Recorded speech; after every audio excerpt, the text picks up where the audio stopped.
Dad Rigarog, bugeilian meddyliau yn ystod yr oedfa hon. Rwyt ti'n gwybod mai defed crwydrol ydyn ni, a'n meddyliau yn symud yma ac acw at yr holl bethau sy'n rhaid i ni eu cyflawni mewn amser byr. Bendithia'n hoedfa arglwydd, yn enw Iesu Grist, y Bugail da ei hun. Amen. Bore da iawn i chi gyd a chroeso cynnes i'r oedfa. Diolch yn fawr iawn i chi gyd am ymuno ni eto'r wythnos hon. Gobeithio gewch chi fendith o gyd addoli â ni. Croeso cynnes iawn.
Felly dywedodd Iesu eto, yn wir wy'n dweud wrthych, mae fi yw drws y defaid. Lladron ac ysbeilwyr oedd pawb a ddaeth o'n blaen ni, ond ni wrandawodd y defaid arnynt hwy. Mae fi yw'r drws, os daw rhywun i mewn trwy o fi, caiff ei gadw'n ddiogel, caiff fynd i mewn ac allan a dod o hyd i borfa. Ni ddawl lleidir ond i ladrata ac i ladd ac i ddinistrio. Wyf fi'n dod, mwyn i ddynion gael bywyd, a'i gael yn ei holl gyflawnder. Mae fi yw'r bugail da. Mae'r bugail da yn rhoi ei einioes dros y defaid. Mae'r gwas cyflog nad yw'n fugel nac yn berchen ar y defaid, yn gweld y blaidd yn dod ac yn gadael y defaid ac yn ffoi. Mae'r blaidd yn ei hysglyfio ac yn ei gyrru ar chwal. Mae'n ffoi a mae gwas cyflog yw, ac am nad oes arno ofal am y defaid. Ond mae fi yw'r bugail da. Wyf yn adnabod fy nefaid, am defaid yn fy adnabod i. Oh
I ni'n mynd i barhau gyda'n taith drwy'r grawys fel rhan o'n paratoadau ar gyfer y Pasg, drwy edrych yn fyr ar yr hanes hwn lle mae Iesu'n cyffelybu hun a Bugail, Bugail da. Mae'r ddelwedd o'r Bugail yn un cyfarwydd iawn yn y Beibl. Mae'r drydydd Salm ar 20 yn annwyl iawn yn ein golwg ni gyd, lle gwelwn Dduw yn fugel arno ni. Yr arglwydd yw fy Bugail. Pobl y tir oedd pobl yr hen fyd, a dyma Iesu, unwaith yn rhagor, yn cyffelybu hun a delwedd oedd yn gyfarwydd iawn i'w ganlynwyr, sef y Bugail. Bugail da yn gwylio troson ni. Bugail da sydd yn ein hamddiffyn ni.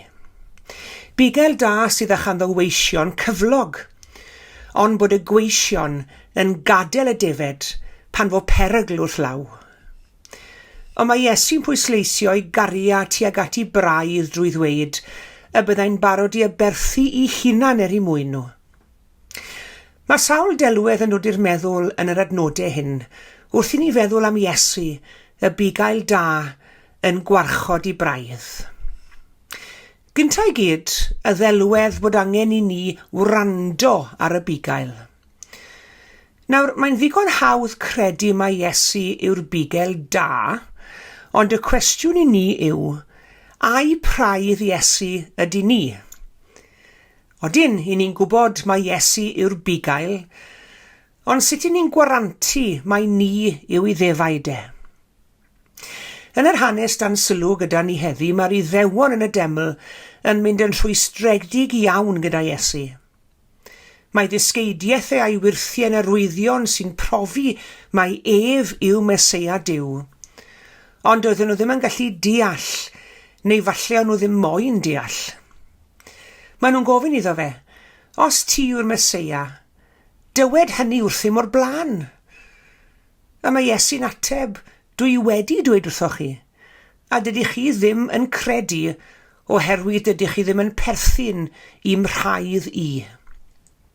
Dydych chi ddim yn perthyn i nefaid i. Mae fy nefaid i yn gwrando ar fy llais, yr wyf yn ei hydnabod ac maent yn fy nilyn i. Yr hyn mae Iesu'n trio i ddweud trwy'r trosiad hwn yw bod yna Dduw a bod i bobl yn gallu clywed llais Dduw, nawr mae hyn yn bwysig iawn iawn. Mae'n golygu bod ni'n cael ein geni gyda'r gallu hwnnw i synhwyro a gwrando ar lais dwyfol Duw. Mae e'n rhan o'n hanian ni.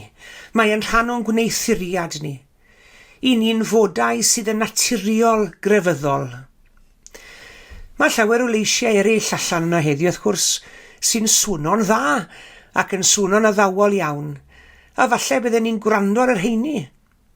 Ac ni'n gwybod hefyd fod Duw yn aml yn siarad â ni drwy bobl eraill a thrwy amgylchiadau. Mae gan Dduw hen ddigon o adnoddau mwyn i ni glywed i lais, mae ganddo ddigon o gyfryngau. Ond na siarad yn onest, symo gwrando ar Dduw yn beth hawdd i wneud o gwbl. Neu fe fydden ni'n gwneud e'n fwy aml. Mae'n amlwg bod nifer yn gweld dod ynghyd yn enw Iesu i wrando ar lais ac ewyllus Dduw ddim yn hawdd chwaith, neu fydde fe'n fwy yn dod i'n cyrddau ni. Calon weddigar a gostyngedig sydd angen i glywed llais Duw. Mae Duw yn siarad ar rhai sy'n cymryd amser i wrando, ac mae Duw yn gwrando ar y rhai sy'n cymryd amser i weddio. Gwrando ar lais y Bugail. Yr ail ddelwedd yn yr hanes hwn, sydd yn dod i'r amlwg i mi, yw'r ddelwedd yma o'r praidd yn dilyn y Bugail. Yn dilyn y Bugail. Bod gwrando ar lais y Bugail yn bwysig, mae Iesu mynd un cam ymhellach mwyn i ni brofi ein bod ni'n perthyn iddo fe. Ar ôl dweud mae fy nefaid yn gwrando ar fy llais, mae Iesu mynd mlaen i ddweud ei bod yn fy nghanlu ni. Wrth gwrs i ni'n hoffi dilyn ein Bugail, oherwydd mae nath o'n harwennu i borfeydd gwyrdd a dyfroedd llonydd. Mae dilyn y Bugail yn beth da i wneud. Does dim unrhyw reswm i ni beidio ei ddilyn e. Ond ydyn ni'n cofio hefyd fod Iesu yn gorchymyn i'w ddisgyblion i ddilyn fi mewn man arall yn yr Efengylau, mewn cyd-destun ychydig yn wahanol. Yn wahanol i'r ddelwedd yn Salm 23, a'r delweddau sydd gyda ni yn y degfed bennod o Efengyl Ioan, mae'r gwahoddiad enghraifft yn Efengyl Matthew yn ymddangos yn eitha heriol i ni, a dyma fe. Os unrhyw un eisiau fy nili ni, gadewch iddyn nhw wadu hunain, codi ei croes a dilyn fi. Mae Iesu yn Bugail da yn arwain i ddefaid nid yn unig at borfeydd gwyrdd, porfeydd gleision, ond weithiau hefyd at brofiadau chwerw bywyd. Falle gallen ni ddadle, beth yw'r pwynt fod y Bugail yn arwain i ddefaid at brofiadau chwerw bywyd? Does dim daioni yno gwbl, ac mae'n mynd i wneud niwed i'r defed bregus. Sdim angen i'n Bugail yn harwen i at drafferthion achos yn ni yno isiws. Ond y newyddion da yw bod ein Bugail ni bob amser yn bresennol i achub y defed coll, ei hachub o drafferthion y maen nhw wedi mynd iddyn nhw. Felly pan ddwedodd Iesu dilyn fi, mae e'n estyn gwahoddiad i ni i ymuno gyda ef yn ei weinidogaeth iachusol ef i'r rhai sydd mewn angen yn ei byd ni heddi. Os y'n ni'n dweud ein bod ni'n caru Duw, ond yn gwrthod helpu pobl neu gefnogi'r cymunedau sydd â'n orthrwm heddi, nid disgyblion Iesu ni, ond gweision cyflog, sy'n gweld y blaidd, sydd yn gweld yr her yn dod, ac yn rhedeg i ffwrdd oddi wrth y defaid, oherwydd nad yw ei colled yn bwysig i ni. Mae gwir gariad yn gofyn am gymryd risg ymell waith yn dywe. Mae'n gofyn yn rhoi ein calonnau, ein dagrau, ein dwylo, ein hunain mewn sefyllfaoedd anodd ar adegau. A di'w gwneud hynny ddim yn apelio at bawb, ond mae gwir ddefaid i Iesu yn cymryd i cyfrifoldeb o ddifri ac yn dilyn arweiniad ei Bugail. A dyna baham bod rhaid gofyn y cwestiwn nid a yw Iesu'n Bugail da, ond a ydy ni'n siŵr tai praidd Duw ydy ni. Os i ni'n cael ein galw i fod yn fugeiliad ein hunain, a fydd yn dilyn ein Bugail da, ac yn ymuno yn ei weinidogaeth i fyd sydd yn wynebu bob math o heriau heddi. A'r drydydd ddelwedd sydd yn amlwg yn yr hanes hwn yw ein bod ni'n perthyn i'r Bugail da hefyd. Brodyr a chwiorydd i'n gilydd i ni yng ngolwg Duw. Mae pob yr un ohono ni'n perthyn i'w braidd e. Mae'r rhieni'n galw eu plant at nhw hunain er mwyn iddyn nhw cysuro nhw, eu cofleidio, dangos cariad tuag atyn nhw. Ac yn yr un modd, mae Duw sy'n fam ac yn dad i ni, yn ein galw ni ato, i'n bendithio ni yn ein bywydau. Y mae fy nefaid i'n gwrando ar fy llais, meddai Iesu, ac yr wyf fi'n ei hadnabod a hwythau yn fy nghanlu ni. Gwrandawn a dilynw nef, ac ni fyddwr mwyn eisiau. Gwrandawn a dilynw nef, a chawnorwedd mewn porfeydd greision. Ac yn ola, gadewch i ni wrando a'i ddilyn, a gallwn wasanaethu eraill, mwyn i ni dyfu'n fugeiliad sy'n perthyn i'r Bugail da, ein harglwydd Iesu Grist, oen Duw a fi farw, mwyn i ni gael byw. Amen.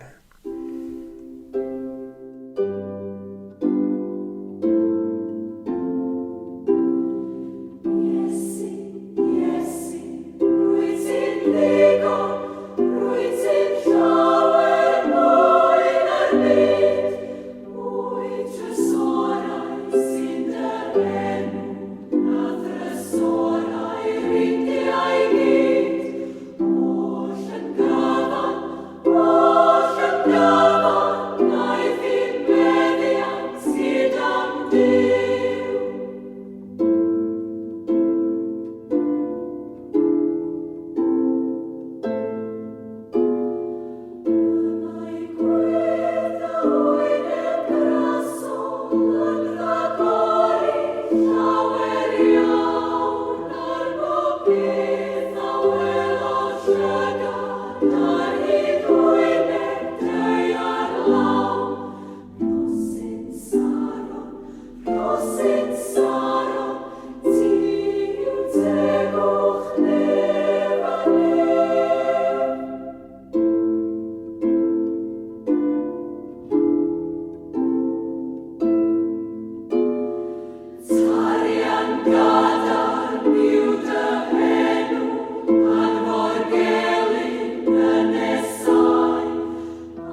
Gweddion.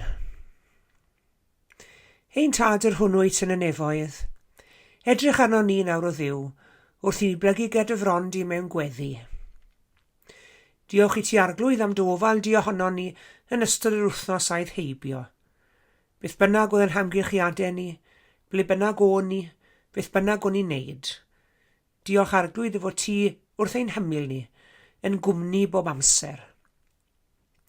Diolch i ti hefyd arglwydd efo ti, y Bugail da, yn bugeilio'n meddyliau a'n calonau ni. I ni'n gallu bod fel defed ar grwydr ambell i waith, falle nid yn gorfforol, ond yn sicr yn feddyliol. Mae'n meddwl ni mhob man, yn meddwl am bob peth sydd angen i ni cyflawni mewn amser byr. Ond arglwydd, diolch i ti efo ti yn ein bugeilio ni ac yn helpu ni i oedi, ac i gymryd stoc ac i feddwl, ac i bwyllo hefyd, ac i geisio trefnu'n bywydau'n iawn a chael trefen ar y ffordd yr ydyn ni'n meddwl hefyd. Diolch arglwydd efo ti fel Bugail yn gofalu amdano ni dy braidd di. Dyfo ti hefyd yn ein harwen ni. Dyfo ti yn ein diogelu ni hefyd. A dyfo ti bob amser yn gosod y braidd o flaen ti dy hunan. I ni diolch arglwydd am y ddelwedd o'r Bugail sydd gyda ni yn y Beibl. Diolch i ti am eiriau cysurlon y salmydd, yr arglwydd yw fy Bugail, ni bydd eisiau arnaf. Diolch i fyd arglwydd bod Iesu wedi parhau gyda'r ddelwedd honno ac wedi gweld ei hun fel y Bugail da. Mae fi yw'r Bugail da. Diolch i fod yn adnabod ti braidd, a'n bod ninne hefyd yn ei adnabod ef. Tyn ni yn nes ato arglwydd. Cryfha'r berthynas i ryngddo ni ath fab Iesu Grist. Fel y gwelwn ni Iesu nid yn unig fel Bugail, ond fel arglwydd, fel gwaredwr hefyd. Fel un a rhoi si fywyd troso ni. Fel un a berthodd bopeth ein mwyn ni. Arglwydd helpa ni i ddilyn esiampl y Bugail, i ofalu am eraill sydd o'n hamgylch ni, i arwain pan bo hynny'n briodol, ac hefyd i wneud ein gorau glas i ddiogelu bobl, i ddiogelu ein cymuned ni, ein cenedl ni a'i gwerthoedd i gyd, ac i ddiogelu'n byd ni, ac i ddiogelu'r greadigaeth hon hefyd. Mae fi yw'r Bugail da. Wrth i ni ymadael ar oedfa hon heddi arglwydd, helpa ni i gofio y geiriau hynny, yr adnod fer honno, y ddysgwyd gennym pam o'n i'n blant. Mae fi yw'r Bugail da. 4 gair. Ac wrth i ni fwrw at ein gwaith yr wythnos hon arglwydd, a wneud i'n hatgoffa ni o neges yr oedfa hon, ac o addewid y fab Iesu fod gyda ni. Clyw ein gweddi hefyd arglwydd dros deulu'r ddynoliaeth, yr rhai sydd yn bell o ddiwrtho ni, a'r rhai sydd yn agos ato ni. Bendithia o dad nefol, bob unigolyn a phob teulu. Bugeilia pawb sydd mewn gofid, a chysura pawb sydd yn ei chael un anodd ar hyn o bryd, am ba reswm bynnag. Gwrando'n gweddi felly, a maddau ni hefyd bo bai a phechod yn derbyn. I ni'n cyflwyno'r weddi hon yn enw Iesu Grist yn harglwydd a'n gwaredwr. Y Bugail mawr ei hun. A'n dysgodd ni wrthweddio i ddweud gyda'n gilydd. Ein tad yr hwnnwyd yn y nefoedd, sancteiddi'r dy enw, dieled y deyrnas, gwneler dy wellus, megis yn y ne felly ar y ddeiar hefyd. Dyro i ni heddiw ein bara beunyddiol, a madda i ni ein dyledion, fel y myddeiwn nina i un dyledwyr. Ac nag arwai ni brofedigaeth, eithir gwared ni rhag drwg, canis aidd o'r tu o'r deyrnas, a'r nerth a'r gogoniant, yn oes oesoedd. Amen.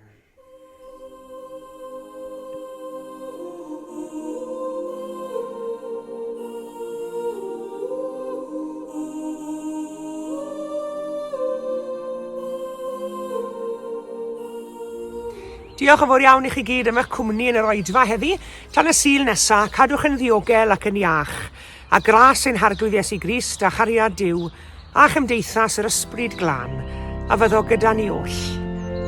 Amen.